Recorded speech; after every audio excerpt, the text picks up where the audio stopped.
Hi hello నమస్తే welcome to our YouTube channel జై ప్రజారాజ్యం 2029. మీరు కనుక మన ఛానల్ ఇంకా సబ్స్క్రైబ్ చేయనట్లయితే దయచేసి వెంటనే సబ్స్క్రైబ్ చేయండి. మేము చేసే వీడియోలన్నీ మీకు వెంటనే నోటిఫికేషన్ వస్తాయి. దర్శకధీరుడు రాజమౌళి చరణ్ జూనియర్ ఎన్టీఆర్ తో భారీ మల్టీ స్టారర్ చిత్రం చేస్తున్నట్లు చేసిన ప్రకటన సృష్టించిన సంచలనం అంతా ఇంతా కాదు. ఆ సినిమా రాజమౌళి చేస్తున్నారని తెలిసాక ఆ సినిమా గురించి అనుకున్నది చెప్పుకున్నది వేరు, తీరా సినిమా రిలీజ్ అయ్యాక జరిగింది వేరు. RRR చిత్రం జూనియర్ ఎన్టీఆర్ ని హైలైట్ చేస్తుంది అని అంతా అనుకున్నారు. తీరా ఇప్పుడు చూస్తే ఆ చిత్రం ఎందుకు చేశానా అని ఎన్టీఆర్ సైతం జీవితాంతం బాధపడే పరిస్థితి. టాలీవుడ్ లో మెగాస్టార్ చిరంజీవిని మినహాయిస్తే టాప్ 6 స్టార్ హీరోలు కాస్త కుడియడంగా ఒకే రేంజ్ హీరోలుగా పరిగణించబడుతూ ఉంటారు. RRR కి ముందు సీతమ్మ వాకిట్లో సిరిమల్లి చెట్టు లాంటి మల్టీ స్టారర్ మూవీ వచ్చినా దాని పరిస్థితి వేరు. సూపర్ స్టార్ మహేష్, విక్టరీ వెంకటేష్లు ఒక జనరేషన్ స్టార్లు కాదు.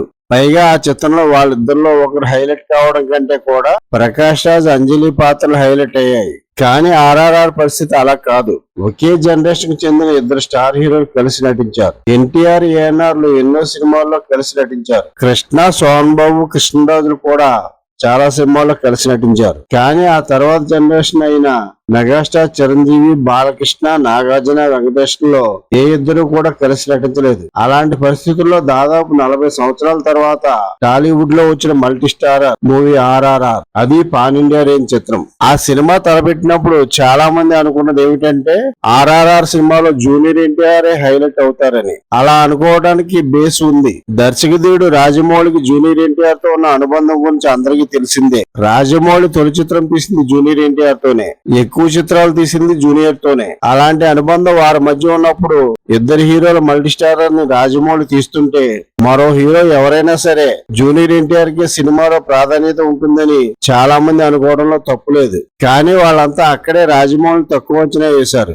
రాజమౌళి సినిమాకి ఇచ్చిన ప్రాధాన్యత మరో దానికి ఇవ్వరు. సినిమాని సినిమాగానే చూస్తారు. కథాపరంగా ఎవరికి ప్రాధాన్యత ఇవ్వాలో వారికి ఆ ప్రాధాన్యత దక్కి తీరుతుంది. రామ్, భీమ్ పాత్రలో ఏ పాత్ర ఎవరికి నప్పుతుందో కూడా కరెక్ట్ గా గెస్ చేశారు రాజమౌళి. ఆయన అంచనాకు తగినట్లుగానే వీరత్వం, ధీరత్వం, తెలివి, స్వాతంత్రకాంక్షతో రగిలిపోయే రామ్ పాత్రలో చరణ్ తన గూడెం పిల్లని ఎత్తుకుపోయింది బ్రిటిష్ ద్వారా అని తెలిసినా విడిపించుకు రావడానికి తన పరిధిలో తాను కృషి చేసే అమాయకత్వం, ఆవేశం నిండిన పాత్రలో జూనియర్ ఎన్టీఆర్ అద్భుతంగా నటించారు.